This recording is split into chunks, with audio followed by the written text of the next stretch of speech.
নমস্কার বন্ধুরা, আজকে আমরা এই ভিডিওতে আলোচনা করব ফিক্সড ডিপোজিট ভার্সেস এসসি/এসএস স্কিমের ব্যাপারে। তো এই দুটো স্কিমের মধ্যে কোথায় আপনি ইনভেস্ট করলে সবচেয়ে বেশি রিটার্ন পাবেন সেটাই কিন্তু এই ভিডিওতে ডিটেলে আলোচনা করব। তো দেখুন, ফিক্সড ডিপোজিট আমরা নর্মাল ব্যাংক বা পোস্ট অফিসে করতে পারি এবং এসসি/এসএস এটি একটি পোস্ট অফিসের জনপ্রিয় স্কিম। তো এই দুটির মধ্যে তফাৎ কী আছে, কত ইন্টারেস্ট আছে, সমস্ত কিছু কিন্তু এই ভিডিওতে আলোচনা করব।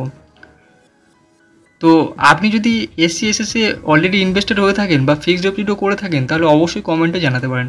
আর এই ধরনের ইনফরমেটিভ ভিডিও পাওয়ার জন্য চ্যানেলটি অবশ্যই সাবস্ক্রাইব করে রাখবেন। তো চলুন শুরু করি।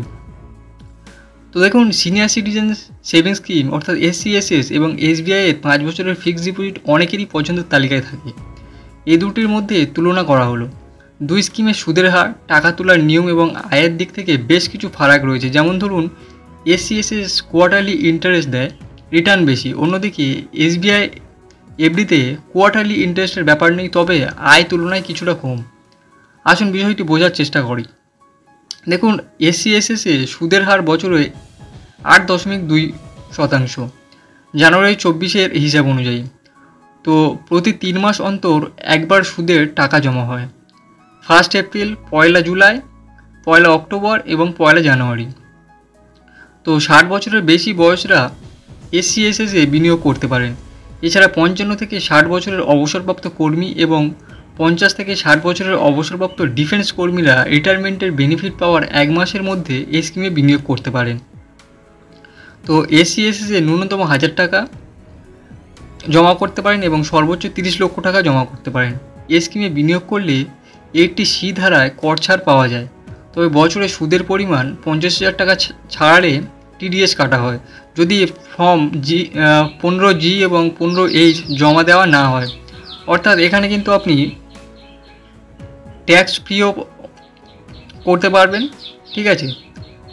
এবং মানে টিডিএসও যদি আপনি 15G এবং 15H জমা না দেন তাহলে কিন্তু একমাত্র টিডিএস কাটবে, নাহলে কিন্তু টিডিএস কাটবে না।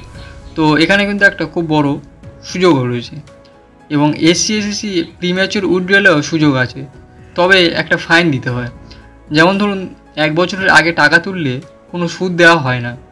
1 থেকে 2 বছরের মধ্যে টাকা তুললে মূল টাকার 1.5% কেটে নেওয়া হয়। আর 2 থেকে 5 বছরের মধ্যে তুললে মূল টাকার 1% কাটা হয়। এবার আসছি এসবিআই এফডিতে।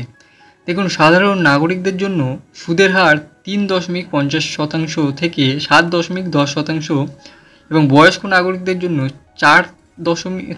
4% থেকে 7.50% পর্যন্ত।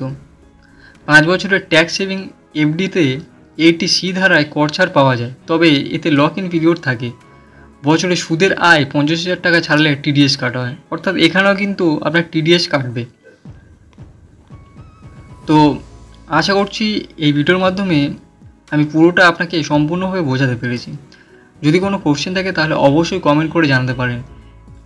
আর ভিডিওটি ভালো লাগলে অবশ্যই লাইক করবেন এবং বন্ধুদের সাথে শেয়ার করতে পারেন। চ্যানেল নতুন হলে চ্যানেলটি অবশ্যই সাবস্ক্রাইব করে রাখবেন।